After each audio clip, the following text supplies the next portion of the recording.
watch a lot of the other ones. I have some notes for tomorrow to talk about some of the players, like that Washington State kid you told me about. Oh man, he just fleeced the that Wisconsin kid, Badgers in week 2. Yeah, that kid from fucking Washington State, that is sure hands, my friend. Yeah, and then there's that receiver from Florida. I can't think of his name. The guy with made the craziest catch I've probably ever seen yesterday. Ricky Purcell. Yep. Yeah, I'll be sharing that tomorrow when we're live. I want to show it off. That thing was a beauty. I couldn't believe that catch. I mean, I know the gloves nowadays make a hell of a difference, but still, that was a hell of a catch. Yeah, I mean, I love watching the college guys because obviously it's a little bit different, but I mean, you just see some of the catches those guys make, and you're just like, okay, well done. Yeah, well, they're playing with passion and a chance for money. They're not playing with money. Yeah, I mean, they do get money, but not. Yeah, they're getting NIL and they're not getting top dollar, but at the same time, they also only have to get one foot in. Like there's some things there, but it's like, okay, I like seeing those guys develop. Yeah. Before we get fully into football, did you watch the fights last night? I did not. I'll be 100% honest. I had them on, but I was playing video games at the same time. I really didn't pay that much attention just because. Yeah, Grizz. I was just in Grizz's stream, and I was like, I hope Todd didn't fall back asleep. And he goes, he was like 15 fully as deep by the time I joined him yesterday. Oh, yeah. Fuck. I mean, I hit truly number 24 at about 4 a.m., so. Yeah, I was like, oh, okay. Starting on a fresh pack, yeah. But, so I didn't watch, but I heard during the week, for those who don't know, but Bryce Mitchell's one of the better young. He's one of the better young UFC fighters on the way up, Bryce Mitchell, but he is. I don't want to say dumb, but dumb. He's a flat earther, so dumb. And he was on Bisbing's podcast this week. Oh, God. And when Bisbing corrected him about being a flat earther, he threw a temper tantrum on Bisbing's podcast, which I thought was funny. And then yesterday, after he won his fight in the UFC, he went on to talk about the Maui. He's from Alabama. He went on to talk about the Maui, Hawaii fucking fire tragedy and said it was a man-made conspiracy by the government. And I was put a mic in this guy's hands. You can take a lot of punches to the head, I mean, if you want to be dumb, just be dumb. You don't have to fucking bring conspiracies into it. But I was like, good Lord, dude, just like he's one of those better young fighters that's gonna get a platform, and I'm like, we're not ready for his platform. Him and Kyrie Irving can go on a fucking vacation together, and they'll be fine. He also retweeted that guy who claimed that Rodgers' Achilles tear was because he didn't have the COVID vaccine. So first we're anti-vax, now we're pro-vax. Like I don't get it. I don't. Some guy said that Aaron Rodgers' only reason he got the Achilles tear was because he didn't have the COVID vaccine, and I was like, "What? If he had the fucking nanobots in him, they would have just repaired it on the spot." Pat McAfee talked about it on the show with Rodgers last week, and Rodgers was like, "He's just dumb. It's okay." Yeah, I mean,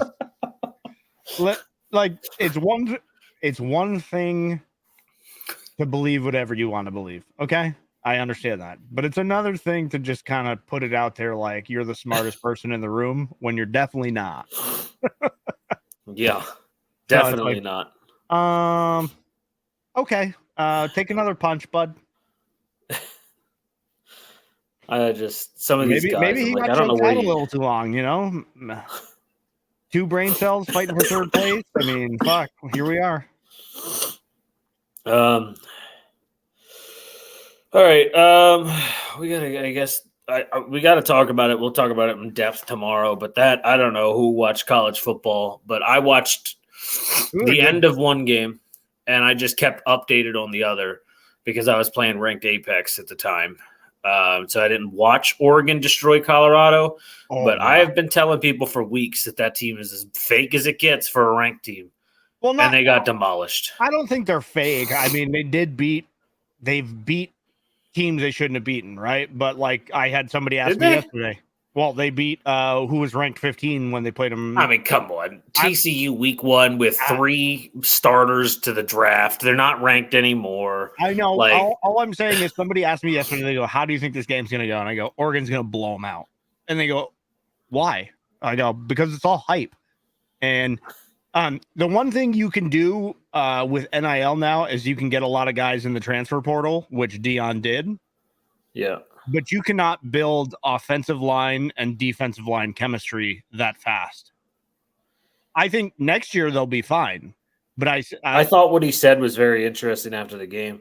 When he was like, this is going to be the weakest I'll be as our team will be as when I'm head coach. He's like, so if you're going to beat us now. I thought that was interesting, but I also loved the flip side, the pregame speech by the Oregon head coach. I was like, this guy, they're out here playing for clicks. We're playing for wins. I was like, Jesus Christ. This guy is just after it. Again, that's going to be the difference, right? When you look at like a Georgia, an Alabama, top SEC schools, Big Ten, obviously, like Ohio State, Notre Dame, on the front line, they are going to be absolutely solid, right? Yeah. You're not going to have that in Colorado when you have 96 transfers. Yeah, I mean, you just aren't. You're not going to have the chemistry. You saw it break down multiple times last night. Shador wasn't comfortable. He literally just got pressure. And I mean, you see it in the NFL, you see it in college. When that happens, you have no shot. So I thought that's exactly the way the game was going to go, and it's exactly how it played out. And I don't think it says anything about Colorado. I just think people need to understand that Colorado's a hype machine. They're not a top. Well, that's what I'm saying. I'm not saying that they don't deserve maybe to potentially be on the edge of ranked, but right now we're overhyping them because, I mean, besides the TCU game, they beat Nebraska, who is 1-3 now, and Colorado State in overtime. Barely beat Colorado State. Yeah, double overtime. Yeah. So I'm like, God, we need to. So yesterday when I saw people saying, "Oh, I need this because I win $1,000 because I bet so high on Colorado," I was like, "Well, you just threw money away." Yeah, I'm sorry, but like Oregon is Oregon. They are a machine every year. It's not like it's a new upcoming out of nowhere. Like you said, they have built something there. Bo Nix was a top level prospect at Auburn before he got hurt and couldn't keep the job at Auburn. He came to Oregon and he's been a good quarterback for them. I was like, I just expected that to be a blowout. And when I saw it become a blowout, I was very happy because I kind of want to see people get humbled on Colorado. It's like the Cowboys. Yeah, it's very, like I said, hype machine. It is what it is. They're gonna stay ranked, like because they're relevant, not because they're gonna beat top tier teams. They're relevant, like you said, for clicks. You know, they may fall out if they lose a bunch, and I think USC is gonna pound them, right? Yeah, their defense is really picking up too. Yeah, and that's the one thing that really Colorado doesn't have is any type of defense outside of Travis Hunter, who can't play now. Yeah, so you're missing your best player, and even if you had him, it wouldn't change the outcome of that game yesterday. I mean, it wouldn't. You might put up one more touchdown. You're gone. No, I'm gone. Okay. So I don't know. It's just. But now the other game I watched the end of was the Notre Dame choke job on Ohio State. And I say choke job because the coaching staff needs to be looked at by the athletic people immediately. After the final 2 plays of the game, they only had 10 defenders on the field. And he called a timeout before that play and only put 10 players on the field. They should have won that game. Oh, 100%. And I said it on Facebook. If Ohio, if Notre Dame had one weapon on offense besides Sam Hartman, he is a great quarterback. But if he had any type of weapon, like Michael Mayer stayed for another year, or if they had a receiver that you could know the name of, they probably dominate that game. They had no weapons on Notre Dame's offense, and they kept themselves close because of a good defense, a reliable quarterback. And they out physical Ohio. Like they really did. Yeah, I mean, literally Marvin Harrison made a couple clutch catches on that final drive to give them the win. Otherwise, I wasn't that impressed by Ohio State. I wasn't either. And I mean, but you got to make sure you have, if you just came out of a timeout and you only will line up with 10 men on defense, that is such a bad coaching mishap. I was like, it's just the most Notre Dame way to lose the game, though. They are very good at costing themselves big games. And the fucking like that, like let's go prevent, like it just. Me and you talked about it last week during, I don't remember what game it was when they were playing prevent, and I was like, I fucking hate this crap. You're literally just giving up yards, so then you're giving up a score. Like you literally, because you're like, oh, Ben, don't break, but like. Okay, but if they get to the 10, then now you might break. Like, what the fuck are you doing? You held them to 10 points the whole game. Just play the defense the way you've been playing defense the whole game. Like, it didn't make any sense to start letting off, to let them chip down the field so they burn time. Because as you see, it takes one bad play call. Literally the whole defensive line pushed left, the running back cut that way, and just completely avoided all the tackles. It was just so disappointing because I was really hoping Notre Dame could give Ohio State their first loss of the year. But I called it, and we can call it a bold prediction if you want, but October 7th, I'm calling it. Ohio State picks up their first loss of the year. Who do they play on the 7th? Maryland. Oh. But 4-0 Maryland is really hot right now, and they're just putting up point after point after point. I mean, 45 against Virginia, 32 against a team in turmoil worse than the Bears, Michigan State, but they're rolling right now. And I'm like, you know what? They've gone to triple overtime and overtime the past 2 years with Ohio State. So I was like, maybe this is the year they finally get past that. But I'm just gonna be bold and call it ahead of time. But I don't know if you caught any other games. I regret missing the Florida State game. I saw that versus Clemson went to overtime. I actually watched the highlights of that game this morning. I didn't watch that game, but I watched the highlights of some of the top teams I didn't get to catch yesterday. That was real upset I missed that one. But I'm telling you that Washington State, Oregon State game. Cool. That catch, dude, I still can't. Like literally just reached behind his back, pulled it in while diving. I couldn't. You're just like, okay. I mean, that's going to be the only team that's going to put up 30 or more against Wisconsin, and they did it because of that kid. That kid fucking tore us apart. I didn't know who he was until that moment. Yeah. So ridiculous. But, all right. We should probably get moving here so we we got a lot of injuries and a lot of picks to go through. All right. Okay. So let me Who's your first game? First game. Also, just quick note. Thursday Night Football. What'd you think? I mean, I thought Purdy was elite, but at the same time, that Giants defense showed up until they just kind of wore out of gas. I mean, they kept it close until the end. No offense without Saquon, so I think the Giants are in a lot of trouble. I don't know if you saw. They also don't seem to use their own receivers. Oh yeah, I mean they have a hole obviously with Barkley out, and then they're trying to make Daniel Jones be an elite quarterback because they're paying him $40 million a year, and he just isn't. Like, yeah. I do want to say one thing before we go fully into football. I am going to, and I wish Chewy was here, add another bold prediction, and I'm going to bold predict that Chelsea is playing in the championship next year. Next year? Yep. Dude, I'm so tired of this team. I'm going to jot that down. That's like lost to Villa today, tied Bournemouth middle of the week. Bournemouth lost to Nottingham Forest the week before. I'm like, come on. I mean, where are they right now? They're 14th with 5 points. I mean, Yeah, that's brutal. What are they? They're like 1, 2, and 3, right?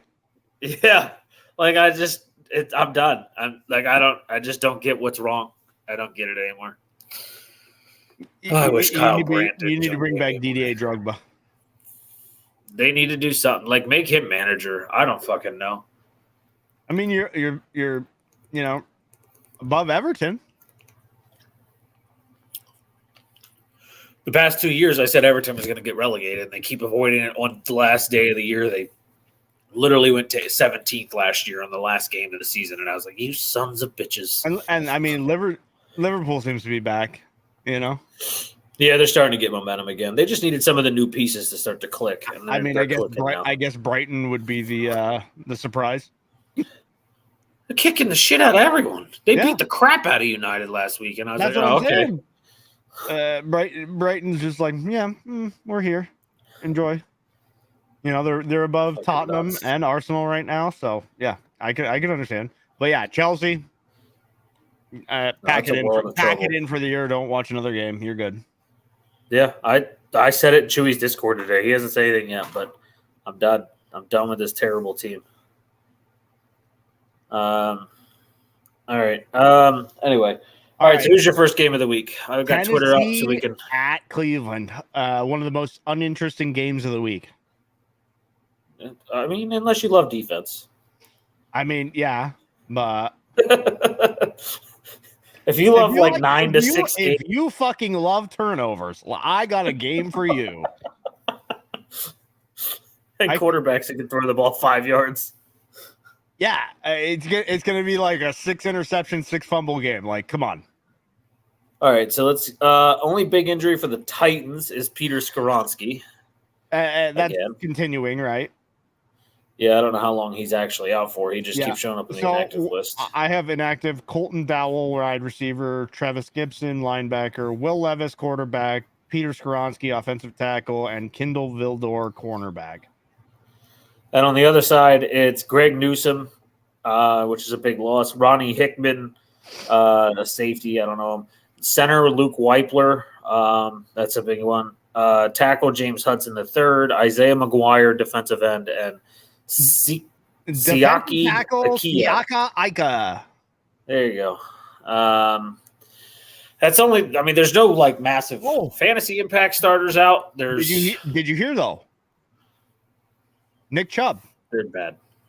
Oh yeah, Nick Chubb is obviously devastating injury, right?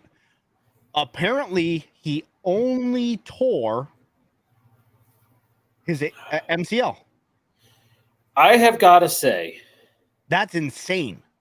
I've got to say, whoever his doctor is from the last surgery should be the most hired doctor after that. If anyone hasn't seen the Georgia injury, he did the same exact injury, blew out every ligament. Yeah, and that one was just all his own. Like the way it went, dude, that was disgusting both times. And I'm like, I don't know how the last time you tore everything. So when you surgically repair an ACL, you take pieces of ligament from another leg or another part of your body. Right. So the fact that thing is fully still intact and doesn't need ACL surgery, just MCL, he'll miss 6 to 8 months, is absolutely insane when you look at that injury. It's bonkers. Like, it's literally bonkers. Like, we watched the video. I saw his leg. I saw his leg go in the opposite direction. I felt my stomach go the opposite direction. Yeah, and the fact that it's literally just an MCL tear is fucking mind-blowing. Like, bro, his knee went backwards. Like, it doesn't even make sense. Like, his knee went back. Like, his leg was the wrong fucking way. And it doesn't, it's like, bro, when I saw it, I'm like, that's everything torn, dislocated kneecap. Like, this is going to be fucking devastating. And now it's like, oh, by the way, we surgically repaired that shit and it's fine. But that's, you know what's weird about that is, so I broke the radius in my arm, right? Yeah. I got hit from behind in hockey, fucking like massive bone out skin type deal. So I had it set in Buffalo where I broke it. They set it wrong. I had to go back. Sports medicine doctors in Lake Placid said, look, we're going to re-break it and put a plate in and some screws. So they put it in And I go back to the doctor like 6 weeks later. He's like, you're good to go. 6 weeks. If I had just let the bone heal, it was going to be like 12 weeks, right? Yeah.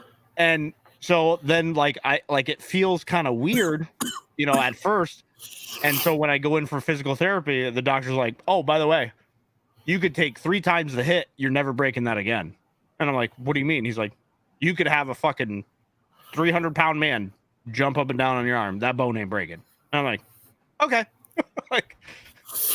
Can we test it? Can we get you to meet Vita Vey and have him jump up and down on your arm? I mean, that's fine. It's gonna hurt like hell. It's gonna hurt like hell either way because of my skin, but it ain't gonna break the bone. Might break the other bone in the arm, but that's exactly what he said. He's like, he goes, we just make them better.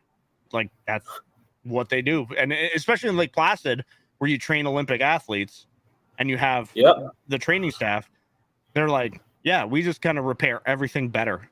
I'm like, okay, Dr. Smith, whatever. Shout out to Dr. Smith. All right, so just on the pick'em here, it is, I believe, in favor of Cleveland, like 57-43. And the betting odds are in favor of Cleveland. I think they have the 3.5-point line. So yeah, 57.1 for Cleveland, 42.6 for Tennessee.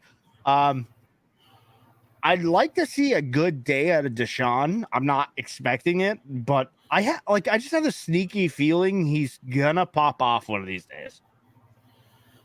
I don't know. What I saw against that Pittsburgh defense was absolutely horrifying. But that Pittsburgh defense is the defense. Like that's a real defense. Pittsburgh has done horrendous against the run so far this year. Even after Chubb went down, I don't remember the guy's name, Jerome Ford went off. And he now went the fuck off. Kareem Hunt. Yeah, I mean he'll need probably a week to get back in shape because he wasn't doing a lot. Did you see him in the drills? He's 10 pounds lighter. I think he admitted that he's not fully game day ready. Maybe some fatigue. Maybe he is a little older. They might throw him into some short down situations. Maybe. Yeah. You know what I mean? Like maybe like some goal line situations or like a 3rd and 1, 3rd and 2 type shit. Yeah. I mean, Ford looked serviceable, right? Like, I mean, he looked really good. He averaged like 6 yards per carry.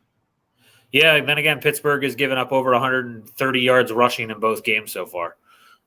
Which is funny because they can't run the fucking ball because Najee Harris is terrible. Yeah, we'll get to it when we get to that game. But Mike Tomlin did say that Jaylen Warren will see more touches this week. So Cleveland is a 3.5-point favorite at home. Like I said, 57% betting on Cleveland to win this game. Real quick. Our record from preseason picks, we're both 15-17. Our record during the regular season so far, we are 19-13 and 18-14. You're ahead, right? By 1, yeah. Okay, yeah. That's what I thought. I'm like, I'm pretty sure you're ahead of me by 1. Yeah, because last week you gained that 1 back because it was 2 in week 1. But yeah, last week you gained 1 back. By the way, 68 degrees, raining in Cleveland. So we saw Deshaun in the rain before, but now you're going to see him playing against Tannehill, not Joe Burrow in the rain. And so if anything about Joe Burrow in the rain tells you anything about Tannehill, that we might see a 5 turnover day. Oh, Derrick Henry's going to come up clutch, though. I have a feeling he might be the factor here. We both picked the Browns preseason, but that was with Nick Chubb, obviously. So I'm switching and taking the Titans.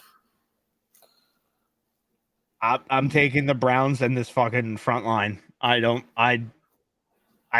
what I saw against Pittsburgh, but that defensive line, give me that all day. Okay. Jerome Ford, fine. Like I said, Greg Newsome being out, okay, but obviously you're not going to be throwing the ball very well today. So I'm sticking with the Browns. Titans. Listen, if I think the Titans are going to be a fucking bottom 5 team, I got to stick with it, you know? The only reason I'm taking the Titans is because they have a 3rd-ranked rush defense in the NFL so far this year. So I just feel like they're going to give the Browns some problems to force Deshaun to throw. Yeah. But I could see this being the Browns very much. Like you said, I could easily see this being the other way around. I can see it going both ways. I think it's more of like a crapshoot because of the weather. If it were dry, I would actually give Cleveland the edge, but because it's going to be a little wet, I think it's really like a 50-50 ball game. Yeah, I agree with that. All right. Next game. Okay. Yeah. I think this is very intriguing for a 1:00 game. Atlanta at Detroit. This is a really hard game to pick. Oh man, Atlanta This is a very hard game to pick. Overperforming. Amon-Ra St. Brown going to be wearing a seal plate in his shoe. Yeah, which I didn't know was legal until today. Yeah. Basically for like toe injuries, right? I think they kind of wear like a steel toe. Yeah. Like a not like a steel toe boot. It's really more for like the front of the shoe, which actually, in my opinion, I feel like that would fucking be worse. Like when you go to toe tap, yeah, you're gonna be hitting the steel plate. It's like fuck, you better tape that shit up. Yeah, no thanks. I don't get it. I mean, I understand, but I don't get it. I actually just for the injury status, let's start with the visiting team, which is Atlanta Falcons. So here's who I have: Logan Woodside, quarterback, out. Obviously, that's inactive. Cordarrelle Patterson, the Joker, still not active. Clark Phillips, the third cornerback. Isaiah Prince, offensive tackle. Albert Higgins, defensive tackle. Joe Gaziano, defensive end, and Javon Gwynn, guard, all out. Yeah, they're all backup linemen, but they're all out. Yeah, I don't see much there. Atlanta's actually fairly healthy. Yeah. No, the other team is not. Taylor Decker out. Kirby Joseph out. The big one we talked about. Gardner Johnson. Roderick Martin out. Gardner Johnson on the IR. He's not even listed because he's IR'd. I forgot about him. David Montgomery out. Emmanuel Mosley out. And their starting left guard. I'm not going to even try his. Vaitai. I was just going to say Vaitai. I'm glad you got the rest. Is also out. And to add on, Thursday Night Football is Green Bay versus Detroit. And reports are that Montgomery probably won't make it on a short week. So they'll have to go without him again. Yeah, they were saying it'd probably be about 3 weeks. It's just it's a thigh bruise, but obviously for somebody like him, that's actually pretty rough. Yeah, it's almost like think about it like almost like a hamstring injury, right? It's just kind of nagging, and you don't want to make it worse. Yeah. So you got on the other side, we didn't say who was finally playing. Jeff Okudah has been activated and will play for the Atlanta Falcons today. That's big. Against his former Detroit Lions. So this game is very hard. I don't know what the spread is. Detroit is at home, 3.5 point spread in favor of Detroit. So they're getting a 0.5 point extra. I expect them to bounce here, but I could see Atlanta just running the ball down their throat. All right. We both picked the Lions preseason, and I'm flipping for the second consecutive game. I'm taking the Falcons here to go 3-0. I think AJ Terrell can do enough to slow down Amon-Ra, and Jeff Okudah can do enough to slow down Josh Reynolds, and that would make Jared Goff have to rely on a rookie Jahmyr Gibbs, who I'm not saying can't do it. I actually think Sam Laporta has a huge game. I was going to say Sam Laporta, I think, is very big. I'm sticking Lions here. I think this will be a very good close game. I think this is the game at 1:00 that I'm going to have on outside of red zone. This is the game I'm going to have on a screen because I think it's going to be that good. I think people are sleeping on Atlanta. People keep saying they're overperforming. I think they're doing exactly what their roster talent says they can do if they're coached well. Desmond Ridder is doing what he is supposed to. He's not a superstar. He is going to become basically a game manager. And you just inserted the next best weapon in the league. And if this was at home, as I told you last week, if this was at home, I would be taking the goddamn Falcons for sure, because apparently Desmond Ridder's 29-0 in his college football and professional career at home. So I would be like, yep, I'm just going to keep rolling him until he loses at home. But it's in Detroit. I think I'll go Falcons. I think I can definitely get this one wrong because I think Bijan is an X factor. Like he is an offensive game wrecker. Yeah, and they're the Detroit Lions, and they always find ways to No, cost themselves. creatively lose games. Them and the Yeah. Chargers, baby. Them and the Chargers. That's it right there. Yep. All right, next game. By the way, 55.1% in favor of the Lions, 44.5 in favor of Atlanta on the pick'em. So the next game is New Orleans at Green Bay. Also very interesting 1:00 game. Well, I was confident, and my confidence has left the building. All week long, I heard Aaron Jones was going to play. He worked out pregame and is not playing. Yep. This inactive list for the Green Bay Packers is terrifying. We're going with Green Bay first. I've got both of them. The Packers posted both teams. Okay, let's well, obviously Bakhtiari is the big one, right? Well, kind of. Jair Alexander, Aaron Jones, Christian Watson, and starting left guard Elton Jenkins are all out. I'm like, but the Saints still suck. They're struggling to do anything offensively. That defense is terrifying. Defensively, they're great, but I'm glad Paulson and Debo's out for the Packers' sake because at least they lost at least a starting corner. I guess. This is ugly because they aren't missing anything. They're missing Foster Moreau, Paulson and Debo. A.T. Perry has yet to play this season. Nick Saldiveri, and then Kyle Phillips. That's who I got too. This injury list scares me on the Packers side, but I'm like trying to put positive like the Ravens against the Bengals when they had too many injuries to even think they could win, and then they won. I think with Green Bay, the roster, even though you can be missing those pieces, is still sneaky good. Like the fact that you have a quarterback that nobody knows anything about, throwing to rookie wide receivers that nobody knows anything about helps, right? Yeah. And then on the defensive side, I mean, yeah, you're missing some pieces, but you're the Green Bay Packers. Like you still have a top 10 defense no matter what. Like that's just the way the Packers roll. Yeah, and I would like Lattimore. Last week, they lost that game again to a team who we just talked about. You know, like you have an X factor on offense. Green Bay right now, their X factor's out. Christian Watson is out. So, and I think he is sneaky good and under the radar for what he is. And then obviously, Jones. I would like it if Jordan Love doesn't throw near Lattimore. He's averaging. He's allowing a 9.2 passer rating against him right now. Yeah, he is back to form, if you will.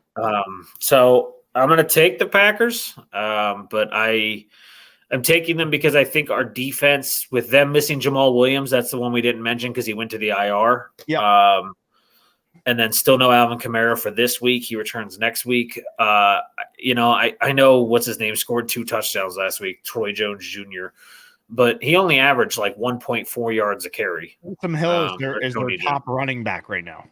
Yeah. So I think Green Bay can win this game with A.J. Dillon needs to wake up. He played like crap last week. He needs to show up this week. And then just Jordan Love just needs to do what he does. Just even if they're just 10, 12-yard passes, just continue to work the ball down the field and have the defense help you out. I do have to say the one scary thing about Green Bay that a lot of people probably aren't looking at is their top wide receiver right now is Aaron Jones, 2 receptions for 86 yards and 1 touchdown. Yeah.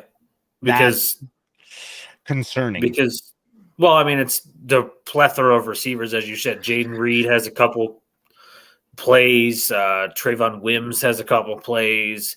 Romeo Dobbs has those 2 touchdowns week 1, but only for like 36 yards. It's just a bunch of different people doing a bunch of different things. Luke Musgrave has gotten his name in there. Yeah, Musgrave, his stock has risen for sure.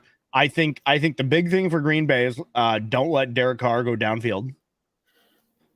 Yeah, he has shown the capability to throw those 40-yard passes, and New Orleans has weapons at wide receiver. Like they have legit weapons.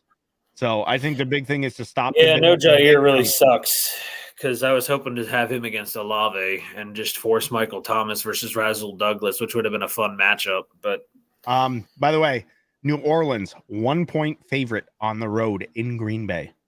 Yeah. That's the injuries, man. They sway really hard when you lose your starting running back and top receiver. But the betting is 53.3% in favor of Green Bay. So they what? They think they're going to cover 4 points? 6 tutties and 0 picks through 2 weeks. I guess confidence in Jordan Love. I am going to take Green Bay here. I just took him before too, so yeah. I know the Saints defense is what it is. I just think there's something off. I guess if New Orleans gets the running game going, I would have more confidence in them in this game. But I just feel like a game in Green Bay is going to play in Green Bay's favor, even without Aaron Jones. I think AJ Dillon might have a day. I think as long as Jordan Love takes care of the football, they'll be fine. I agree. I think Derek Carr cannot turn the ball over today. Be the issue for New Orleans today. So, okay. Let's move on. Next game is what I think is going to be a blowout. Denver at Miami. I didn't expect that to be the words that came out of your mouth when you said blowout, just because when I hear Denver, I'm always like defense, but this year there hasn't been. So yeah, I get it. Top safety's out. Yeah, no Justin Simmons again. No Justin Simmons today.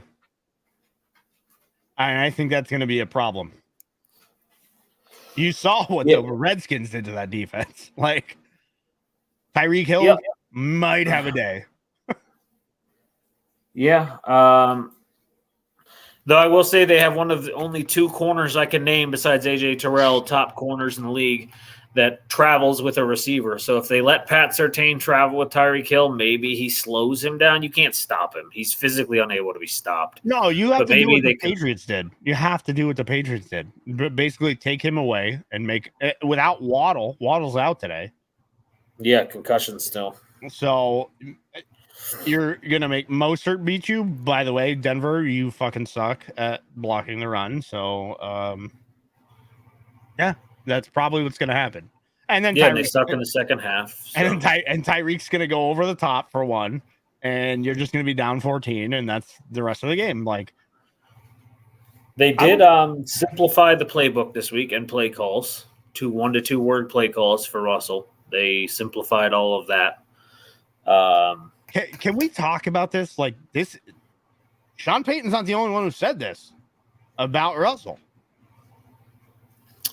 He's I don't know. I'm trying to say, oh well, this is his 4th coordinator in 2 years, but I'm like, you gotta play the game. He's the oldest mid-30s quarterback you've ever seen. Yeah, he's acting like he's in his. He's acting like he carries an AARP membership around. I mean, don't get me wrong.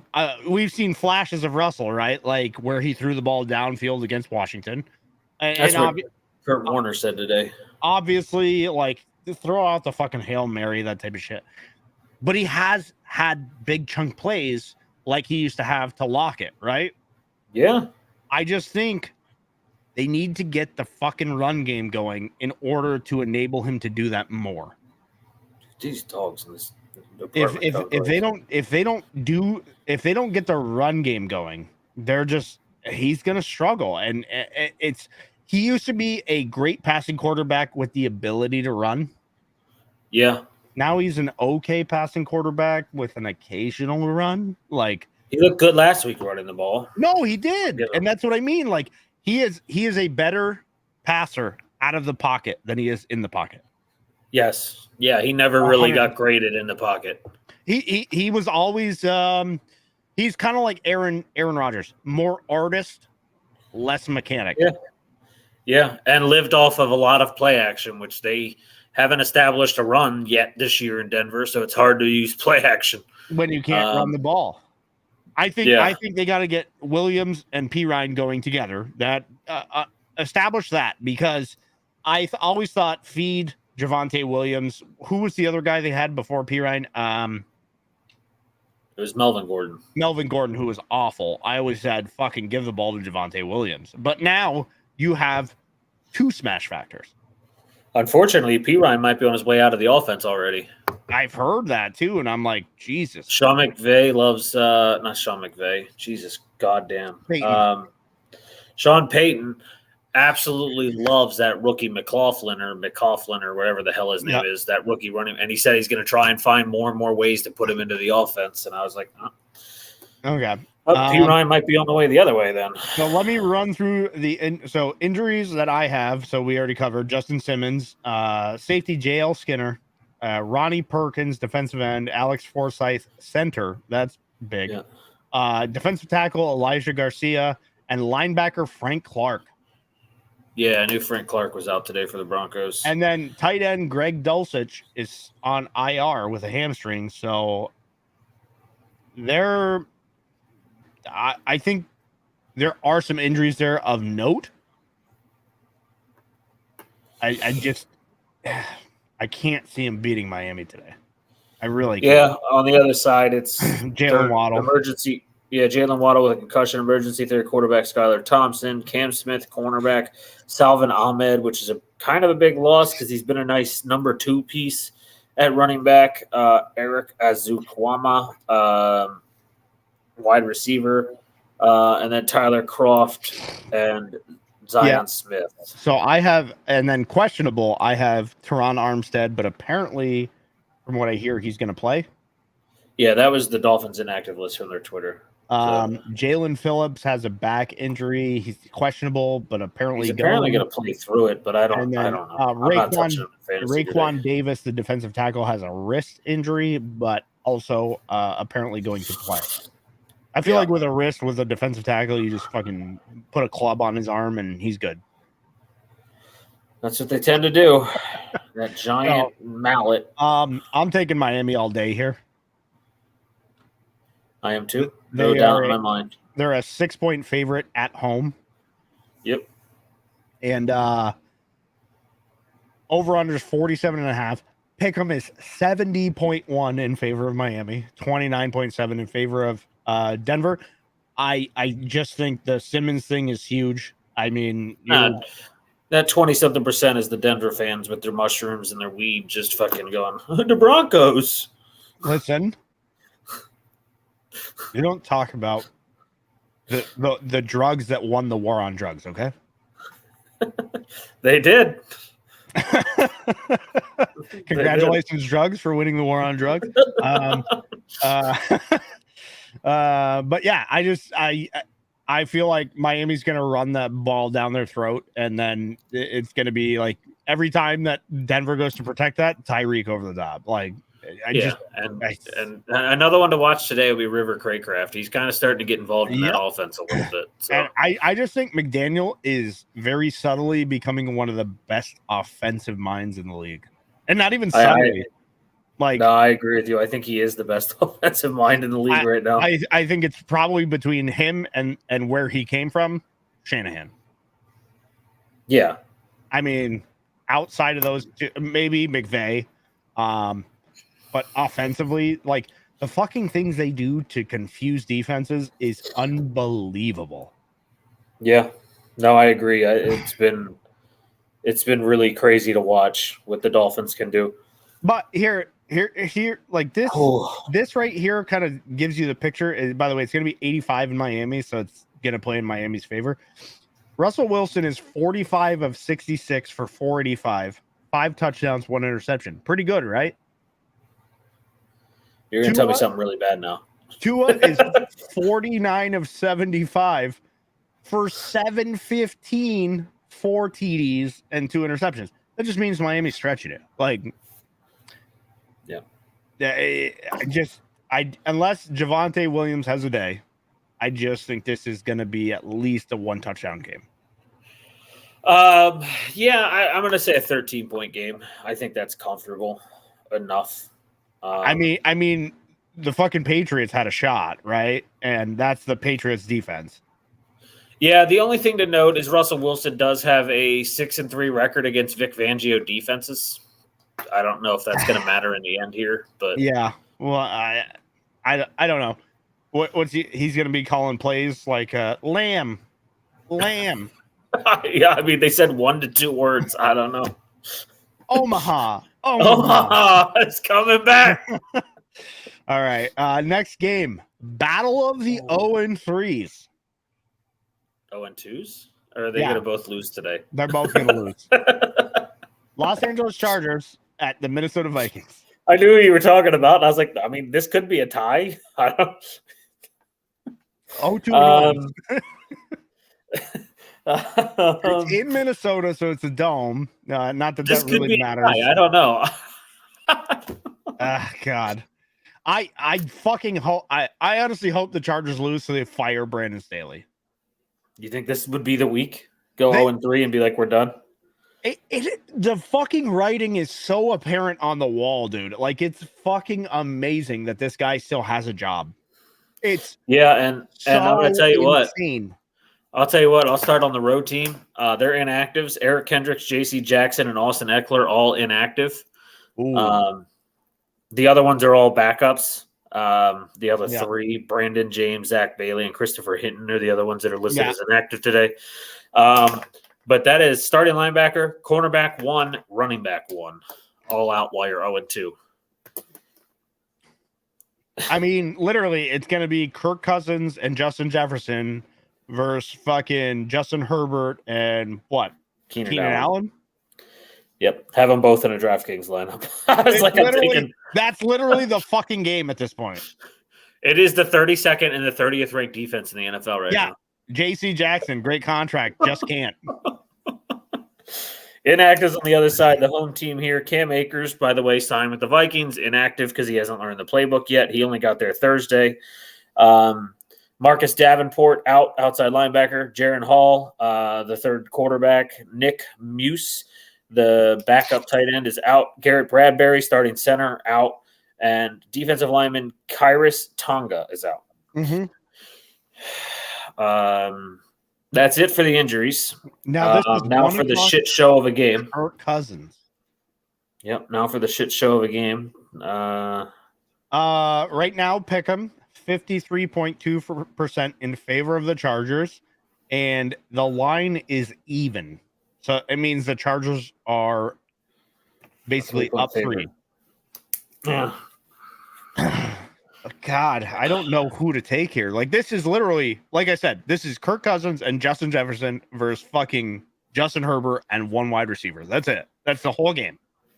Who do you trust more? I actually probably trust a child with a priest more than I trust either of these fucking teams right now. I trust them both as much as I trust Notre Dame. I trust them as much as I trust them as much as I trust Notre Dame players to stay healthy. I'm gonna roll Chargers because I took the Chargers preseason. And I have to. I'm riding this fucking. I'm riding the pine to the fucking Mariana Trench. All right. I'm gonna say Vikings win. I'm gonna take the Chargers, but Vikings are gonna win because if they can't. If Tyreek Hill could go off for 200 and something yards, Justin Jefferson can go off for about 250 yards. And you still have to stop that other guy named Jordan Addison. And then if you do stop that guy, you still have to stop TJ Hawkinson. Yeah. There's just, I don't.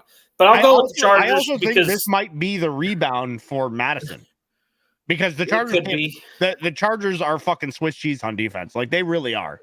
And the Vikings are too, so maybe Joshua Kelly bounces back here this week too. This is what I mean about this fucking team. You have a defensive fucking head coach, okay? You went out and got the guy to get you the offense. The offense seems to be doing pretty well. Looks pretty good, right? Yeah. The fucking defense is terrible. You spent a ton of money, and you have a fucking head coach who's a defensive head coach. Get it right.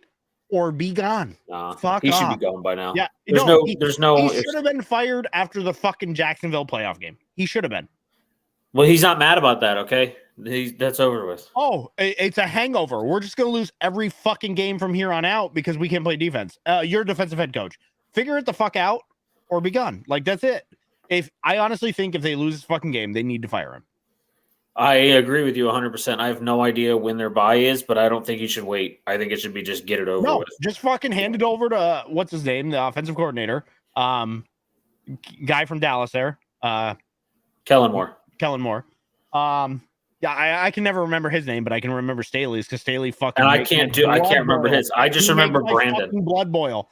Here you and go. You're in a fucking. It's possible they do it. They play the Raiders next week, and then it's their bye. Honestly, it would be the perfect setup. If you lose this fucking game, get rid of him. Give a tune-up game to Moore for the fucking Raiders. Because if you don't, I mean, if he lost to the Raiders, okay, get it. First-time head coach, right? Yeah, no, makes sense. You're in a fucking division with Kansas City. Like, you cannot go 0-3 with this roster. You cannot. Good news is the rest of the division sucks dick, apparently. Yeah. So at least you have that fucking bargaining chip. But goddamn, dude. Goddamn. I'm taking the Chargers here. Like I said, I'm going to ride this fucking train till it fucking brings me to the bottom of the ocean. You know how high I was on the Chargers, but... Yeah, I'm going to ride it with you. I tried to put my Melvin Gordon jersey on, but it shrank a little, and it's like a small now. I couldn't even get it over my shoulder. Did it shrink? Or I couldn't even get it over my shoulder. It didn't even get to my belly yet. You've been doing them military presses. I get it. I've been doing them 12-ounce curls, so everything gets a little tighter. But yeah, I'm gonna stick until this thing burns to the ground. But I'll go Chargers. Yeah, give me the next one. I'm with you there. All right, barn burner of a game. New England at New York Jets. A very defensive game. We both took the Jets the first time round because not a chance. Aaron Rodgers was playing. I'm 1,000,000% taking the Patriots. By the way, this is crazy. Pick them 54.7% in favor of the Jets. I'm actually going to make this my lock of the week. New England is a 2.5-point favorite on the road. I think fucking they are going to. I think this might be the last song and dance for Mr. Wilson. I don't know. Fucking what's his name claims he saw a lot of improvement last week. Salah claimed he saw a lot of improvement in Zach against the fucking Cowboys, and I was like, I don't know what game you were watching. What, with his 3 interceptions on the final 3 drives? He said that he owned up to them on the field after he got off the field instead of having to wait to watch film. I mean, I get it. You're pressing the ball downfield, but you still threw fucking interceptions. Yeah. On the inactives list real quick, Franklin Myers actually made it to the active list. He wasn't expected to, so that's huge. Bryce Hall, the cornerback, out. Israel Abendikanda is out. Jason Brownlee out. Tony Adams, the safety, out. Zaire Barnes out, and Wes Schweitzer, the backup offensive lineman for the Jets, out. I mean, they don't have an offensive line, so really matter. Oh, yeah. Dwayne Brown was put on the injured reserve. I did not know that. With a shoulder injury. Zerline is questionable still with a leg injury. Not that it's huge, but it can be a problem for your starting kicker to be out. By the way, Rodgers super content that he might be back if they make a playoff run. Which they won't. They need to go get some. They really need to get a quarterback. Or just let Breece Hall actually run the ball. Have you won? Yes. I don't understand how you fucking have a game against the fucking Dallas Cowboys where you run the ball like 8 times. You can't do that. Like, it's not going to work. But I think Breece Hall will be a big part of the game plan today. Dalvin Cook is quickly becoming like a terrible signing for $8 million. Like, Jesus Christ. I think obviously for the Patriots, they have some injuries, nothing major.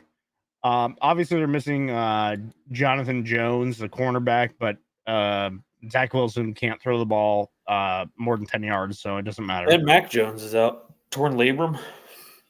Oh, that's the other Jones, right?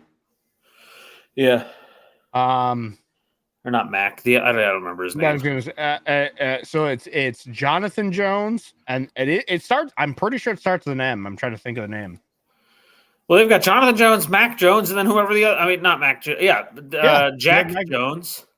Jack Jones. Yes. And then this other guy that I'm trying to think of that begins with an M. I got to think. Hold on. Give me a second. Let me go to the depth chart. Marcus Jones. Marcus Jones. Yeah, that's the one who hurt his shoulder in the last game. Yeah. And then Keyshawn Butte is out. Tyrone Wheatley, City So. I've never even heard of him, out. Wait, you haven't heard of City Sal? No. Jonathan Jones out. And they took Will Greer, which is hilarious, from the Bengals practice squad this week while the Bengals were hurting at quarterback. And then he is listed as their emergency third quarterback. Yeah, I don't think they're I mean, they're going to be fine on defense. Mac Jones is showing signs of life. Hello. Madison. Mac Jones is showing signs of life. Bill O'Brien definitely helping, right? Oh, my God. Bill O'Brien looks brilliant. So I just think the big thing today is to get Ramondre Stevenson going and be okay with that. I agree. Obviously, like I said while you were gone, fucking Dalvin Cook is becoming the worst $8 million signing. He claimed this week that he is getting close to back to his young self, and he feels like it's going to break out soon. That's what he claimed this week. Bro, you and Najee Harris are fighting for the worst. Like, it was Zeke. You know, they're all hanging out together. Well, I mean, Zeke's not getting any usage. I mean, he's literally just a fucking meatball, right? Keep eating your cereal, pal. Yeah, I'm taking the fucking Patriots here. 2.5 point favorite on the road. Like I said, the pick'em is in favor of the Jets, which just means Jets diehards, right? Like, I mean, Breece Hall could have a day. I think he will. But I think that's literally it. If fucking Wilson goes to throw, I think Judon's gonna have a day. Like, yep, that fucking offensive line is terrible. Shit, it's already 12:40 or 12:35. We got all right. Let's power through it. Buffalo at Washington. Okay. I'm taking Buffalo here. I mean, this is I love the way Washington's playing, but I just think if fucking Buffalo plays like they did last week, there's no chance. Well, I'm going to tell you right now, this is my upset pick of the week. I'm taking the Commanders. I've been on the Commanders all week long. Sam Howell, you're howling. Magic Johnson's in the building. I also heard this morning that what are we sleeping on beds of money? He's in the building. He hung out with Chase Young this morning, getting them all fired up. I'm like, this team is going to come after. They lead the league in sacks, by the way, the Washington Commanders. I know. I do know that. And Josh Allen is the worst quarterback when under pressure. I did not know this. Actually, he is not. I did not know this, but Josh Allen has not had back-to-back turnover-free games in 3 full seasons. Well, yeah, and last week was a turnover-free. Last week was a turnover-free game. He's going to turn the ball over a couple times this week. I'm going Commanders. In the sloppy, wet crap that we have down here in D.C. area, I'm going Commanders. All right. Running through the injuries quick. Logan Thomas, tight end for the Commanders. Mitchell Tinsley, wide receiver. Trent Scott, offensive tackle. Chris Paul, guard. Like basketball? KJ Henry, defensive end. And Curtis Hodges, tight end. Nothing major there. Love to see Chase Young back. I think this defense will get after Allen. But that Buffalo defense was suffocating last week. Yeah. Right now in Pick'em, 73.4% in favor of the Bills, 5.5 point favorite on the road in Washington. Like you said, right now the fucking weather in Landover, Maryland is 75, sunny, partly cloudy. I don't know how we have it raining sideways here. I don't get it. It is. No, I'm sticking with the Bills here. I think it's going to be closer than people think. I think it might actually be inside the points, but I think Buffalo does enough here to win the game. All right, let's roll. All right. Next game is Houston at Jacksonville. Ugh. Love the game, but I'm taking Jacksonville. I really have tried all week long thinking about the games this weekend to talk myself into the Texans this weekend. It's not happening. Jacksonville wins.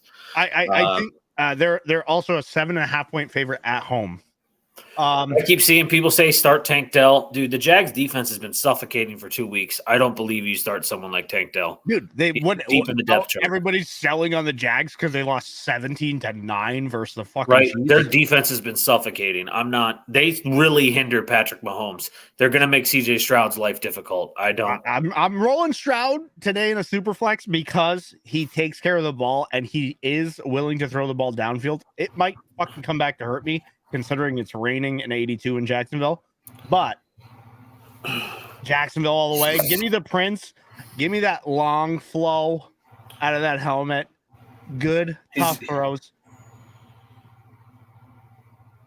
Give me Jacksonville and fucking Trevor Lawrence. All right? Yeah. He's going to go out and show Clemson how to actually win football games. Exactly. All right. Let's just keep it moving because we got limited time.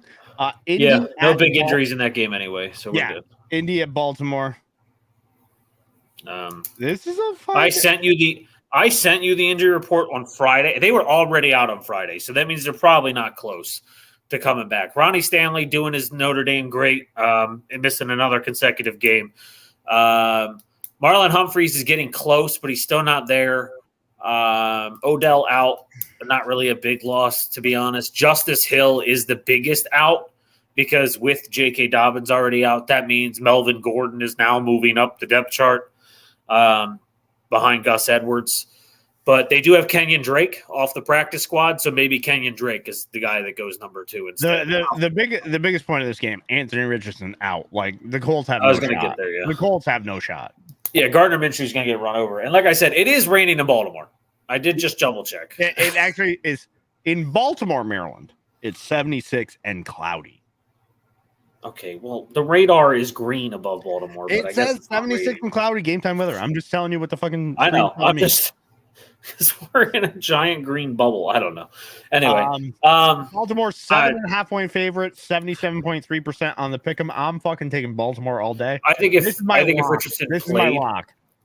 All right, let me draw it. I draw a little lock next to it because apparently I can draw now. Without Anthony Richardson, the Colts defense is good, but Baltimore's better on D, and they just have obviously with fucking Lamar, they just have better weaponry. So they made some plays last week that I couldn't believe. That one throw to Zay Flowers. Yeah, that is outside of Bijan. Zay Flowers is sneaky good. Like I told you he was my rookie of the year. Then you were like, "Oh, I got someone else." And then you said Bijan. I was like, "Son of a bitch, I forgot about it." So I mean, we picked the best too, so it's all right. Actually, Anthony Richardson might be number 1. He might be if he's once he gets healthy. I mean, the way he's been playing. I thought the Colts were stupid, but fuck, that worked out so well. All right, Carolina at Seattle. All right, first one with a big injury, another one with a big injury to mention, another rookie quarterback, Bryce Young out, Andy Dalton in. The Red Rifle? But I'm going Seahawks. Yeah, I'm going Seahawks here too. Seattle's a 5-point favorite at home, 72.5% on the pick'em. Seattle is missing Julian Love, safety, Jaron Reed, defensive tackle, Quandre Diggs, safety, DK Metcalf, questionable. He's playing. Yeah. By the way, all these guys that I just listed are questionable. They haven't come 4 out. o'clock slot. Yeah. Yep. So, real quick, Julian Love, you said is questionable, so he might not play. Just want to give you a guess what school he went to. Notre Dame. He might miss this one. Kobe Bryant out. I was just going to say helicopter crash. Question mark? He went up in flames. I don't know. Reek Woolen doubtful with a chest injury. Dude, Jamal I'm so Adams, sad about him. Oh, he is. He's so good, but it happens. You know what I mean? DJ Dallas, running back, questionable. I think we ran through everybody. Oh, Charles Cross, offensive tackle, out. Mike Morris, defensive end, went on injured reserve with a shoulder injury on the 20th. And that's it for all the new ones for Seattle. Carolina, obviously outside of the quarterback, Justin Houston, linebacker, questionable with a calf injury, but Frank Reich expects him to play. Shaq Thompson, injured reserve, broken fibula last week. Did you see what happened to him? No. So last week, his own player went and fucking suplexed a guy. And that's right. Yeah, right on his fucking leg and during the Lions Seahawks game. I would be so fucking mad. The Panthers Saints game. Sorry, I would be so fucking mad. All right. I mean, I don't think there's much there. Seattle all the way. I don't know what I was gonna say. Go ahead. I had something. Oh, I do expect Mingo and DJ Shark to have some increased value this week with a guy who loves to sling the ball down the field, and Andy Dalton. Yeah. Okay. So I am excited to see maybe Mingo with a guy who can throw the ball. I'm not saying Bryce Young can't become a good quarterback, but he is very uncomfortable right now. You can see it when you watch him play. He still needs – honestly, I think they should let Dalton start for a few weeks. Let Bryce get some comfortability. He is running for his life. Well, you look at C.J. Stroud. C.J. Stroud looks fine. Yeah, there's just a big difference between what they look like. When you watch Bryce Young play, he has the eyes that you saw Derek Carr have against the 49ers on Thursday that everyone has probably seen the clip of when he was trying to read that Niners defense. Like, oh, no. Daniel Jones. He was. Yeah, that's what I'm saying. He looked like, Bryce Young looks like that right now. So I would just kind of let him have some time behind a guy who can be the quarterback for a couple weeks. Fuck, I thought Dalton is perfectly fine. Fuck, I thought Kyler was a goddamn toddler in the league, but it turns out it's Bryce Young. Kyler has become what is above toddler? I don't know this. What do they call it? Terrible twos? There you go. All right, this one, we don't really have to speak much on this one. Chicago at Kansas City. Let's just lock this one in. I'm going to say Chiefs by 26. This is dumb. This is dumb. You told me about it. The FBI raided the Bears defensive coordinator's house. He got fired. Yeah. Very quietly. Or not fired. He stepped away. He resigned for health reasons. And then this week, during the week, you have Justin Fields calling out his offensive coordinator and then apologizing for calling out his offensive coordinator. And then everybody's saying you shouldn't have apologized for calling out your offensive coordinator. People stealing $100,000 worth of equipment from the Bears stadium. Yeah. Well, okay. So last summer, the Bears equipment, it was a fucking John Deere Gator. It was like drivable, like side by sides. Yeah. So last year, me and Mike went to the first ever Forbidden Door between AEW and New Japan. It was in Chicago. I have only been to Soldier Field once in my life. There wasn't a game because it was summertime, but I wanted to see Soldier Field again. We walked right into the stadium. No security stopped us, no nothing. We just walked in a side door and walked right up into the fucking arena. And I was like, no shit, when I read that, I was like, yeah, that's not surprising. There was just no one blocking us, guarding, nothing. I was like, all right, cool. That didn't shock me at all, but Chiefs by 26. Chiefs are a 12.5-point favorite at home, 81.9% on the pick 'em. Give me the Chiefs all day. I'm not sure they cover the 12.5, but fuck. They probably Justin Fields is going to run a lot more today, apparently. They're going to let him get back to being mobile and not being a robot, as he called himself. But anyway, I still don't think that makes a difference. Chiefs defense looks incredible right now. Yeah, especially with Jones coming back. Fuck. Oh, if that offense gets rolling, they're gonna be unstoppable. All right. Next one is also fucking unstable. Dallas at Arizona. I think things will come to roost in this game, and I think Josh Dobbs might fear for his life. I mean, Micah Parsons is playing out of his fucking mind. I mean, I don't know. I'm having a hard time because they've played the literally 32nd, 31st ranked offensive line in the NFL. Right. Somebody tried to explain to me why Dallas is better than San Francisco and says, well, Dallas beat the Giants by 40. And I go, I don't give a fuck. San Francisco is a better team. Like, San Francisco is a better team. Like, show me a game under pressure where Dak will win. Dak is Kirk Cousins. Dak is Kirk Cousins. So we've caught up a little bit on time, so I'm going to go into this for a minute here. So the Cowboys are doing what they're doing because of the pass rush. No one has had time to dissect this defense, okay? So they just lost Trayvon Diggs this week for the season. The Cowboys have a losing record. not a losing record. One game above 500 without Trayvon Diggs, and they're significantly better with Trayvon Diggs. Which is stupid because he gives up so many yards. I guess, yeah, I don't know. I haven't understood that part of it because, like you said, there was like 2 years ago where he led the league in highest interceptions, but he was also one of the worst at his position. Yeah, had the worst passer rating against. Like, he was terrible except for those picks. But he's coming back to being a little bit better as a physical corner instead of going for the picks. That's why last year you only saw him with 4. But now what happens? Not this week because the Cardinals have a decent offensive line, but it's not great. They're going to get run over. Let's be honest. They're going to get run over. Unless they can get ground game pounded, they're going to get run over. But if they face a team with a good offensive line who can dissect your defense, the 49ers, who they face soon. Just see October 8th, I think, when they play the 49ers. That is a premier game. That is a premier game. So if they face a team that can protect the quarterback and dissect this secondary, they're going to get picked apart. And then you have to go to the other side where people are like, oh, well, Dak looks like he's been able to play very, very slow-paced offense and not having to make any deep throws or risky throws. He's able to do just chip downs and stuff. Okay, the biggest criticism of Dak isn't that. It's that he can't make the play at the end of the game or get a fourth-quarter drive when they're down to win a game. You're not going to do that with that. He has to show something when they're down. Cowboys fans need to settle down, wait until they face a team that will give them some adversity, and then judge your team. Right now, cool, you're outscoring your opponent 70-10. Congratulations. It's the Jets without Aaron Rodgers, with Zach Wilson as the quarterback, and Daniel Jones running for his life. Like, I'm sorry, Cowboys fans, calm down and wait, because I cannot. This week's going to be another unbearable week when they win like 36-12. It's going to be unbearable. But we'll have to deal with it for another week, and then it should get tougher. I don't know who they play next week, but then the week after that is San Francisco, and that'll be all fun. So let's see. For Dallas,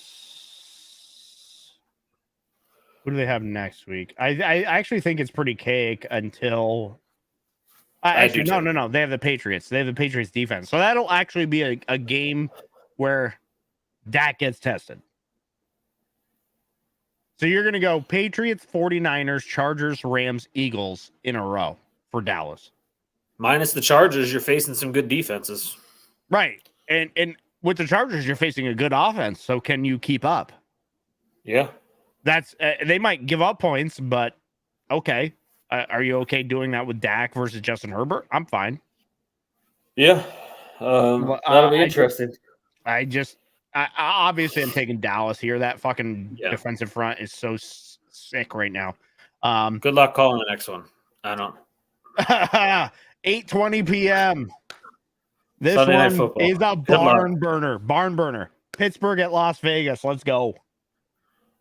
I don't know. I'm going Raiders. Right now, Raiders are a 50.6% pick 'em versus 49% for the Steelers. Vegas is a 3-point favorite at home, probably because their quarterback can't throw the fucking ball. Like he is. They were like, oh, he's fucking great in fucking preseason. He is fucking trash. Yeah, all the criticism of Justin Fields, it's taken a lot of spotlight off of how bad Pickett has been. And I don't know if Jimmy G can lose 2 games in a row. The guy always wins. He's getting Jacoby Myers back, from my understanding, this week. And Jacoby Myers, give it to me. Yeah, I'm taking the Raiders. And then the Steelers have been so bad against the run. If Josh Jacobs doesn't turn it on this week, get him out of your fantasy teams. Yeah, and get him out of Vegas. Like, fuck. Like, yeah, I mean, I know you signed him for the year, but like, don't re-sign him after that. Like, just don't.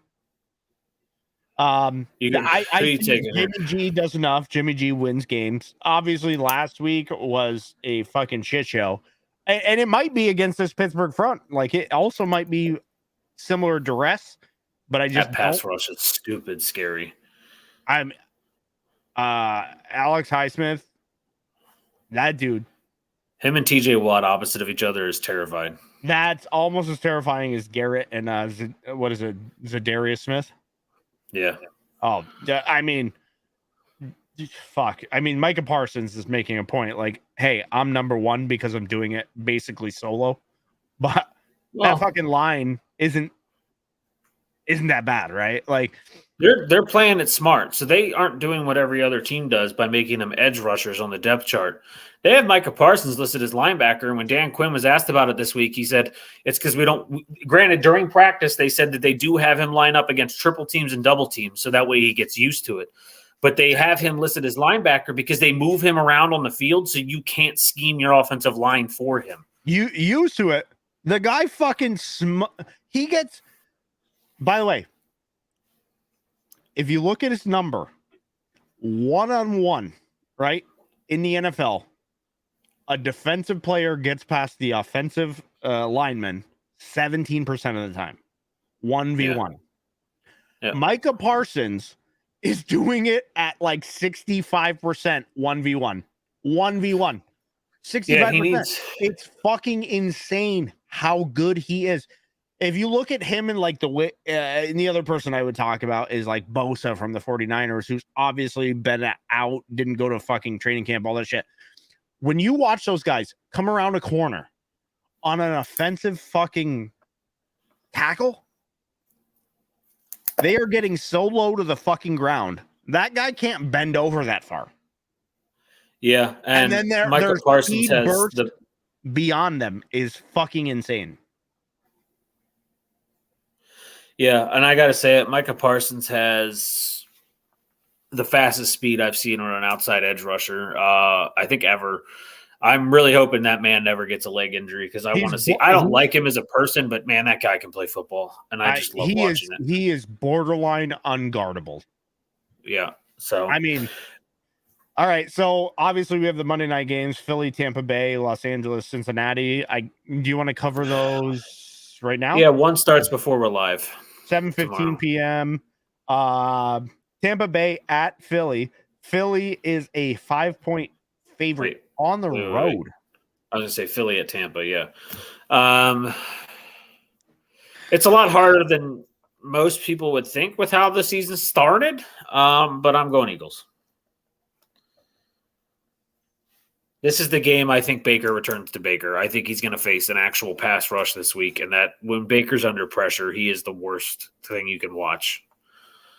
You think so? The Eagles are getting after quarterbacks. They just don't have a secondary right now.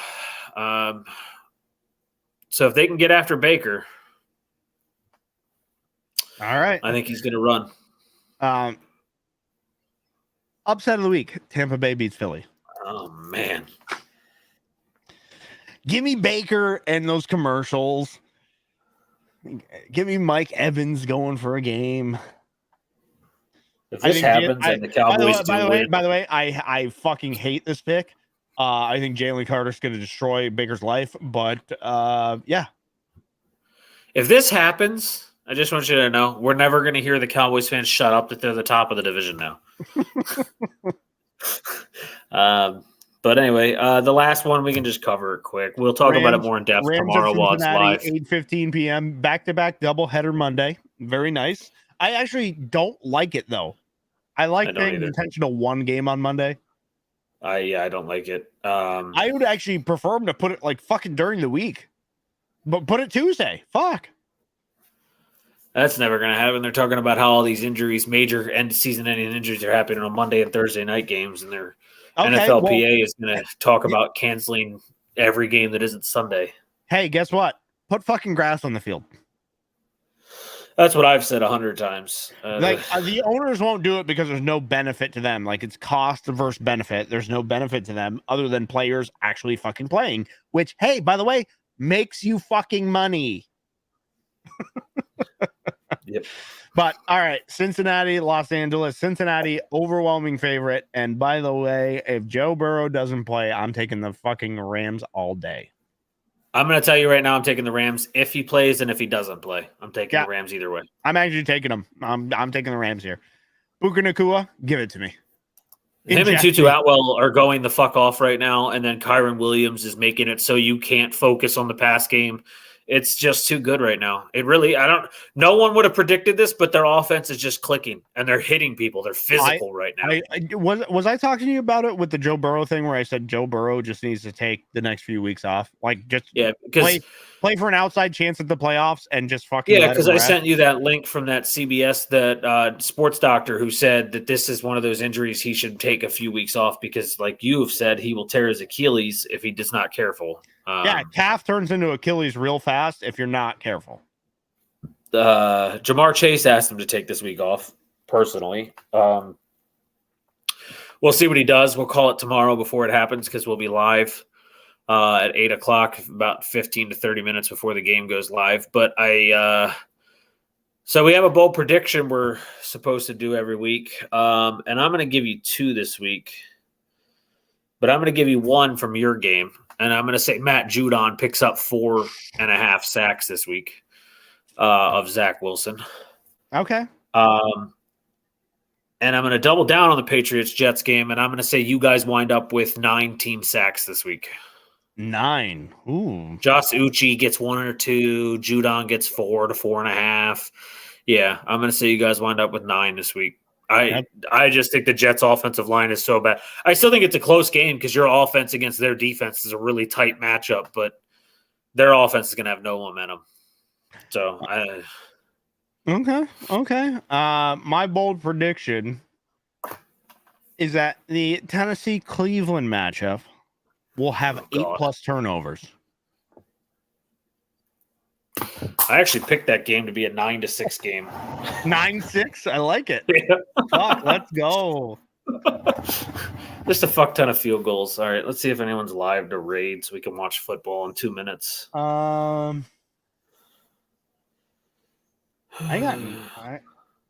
got people playing Fortnite, so that's nah. Yeah, no thanks. Yeah, I'm good on that. I told Asuka to get on because she was going to stream. By the way, did you see my brother and I had our great fucking matchup last week? I didn't look at the score, but I saw that you had your match. And then was it last week that you won with the first play on defense? Or is that week play 1? on defense. Highsmith returns it for a touchdown. Yeah. Right on Monday night on cue, baby. Let's go. Yeah. All right. I'm gonna need that belt so I can show off for the second year in a row, you know? Oh, yeah. When I get paid this week, I'll be shipping it because stupid shipping costs nowadays. Hey, listen, I get a shipping account. I'm a purchasing manager. I know. I meant to ask you about that external, but I keep forgetting. Dude, Newcastle's beating Sheffield United 6-0. It's 70th minute. Newcastle's beating Sheffield 6-0. Yeah. Oh, by the way, Harry Kane in the Bundesliga? Yeah, he's doing really well. Yeah. He's I didn't want to go to United. I didn't want to go to United, he says. All right, guys, we'll be back tomorrow at 8. I didn't have anyone either, so we won't raid. So we'll see you guys tomorrow at 8 p.m. Join us. We'll talk about everything that happened today. We'll talk a little bit about Rams Bengals before it happens and while it happens. And I'll probably say anything else in the process. All right, we love you guys. Have a good night, day. Enjoy football. Enjoy the football. Love you.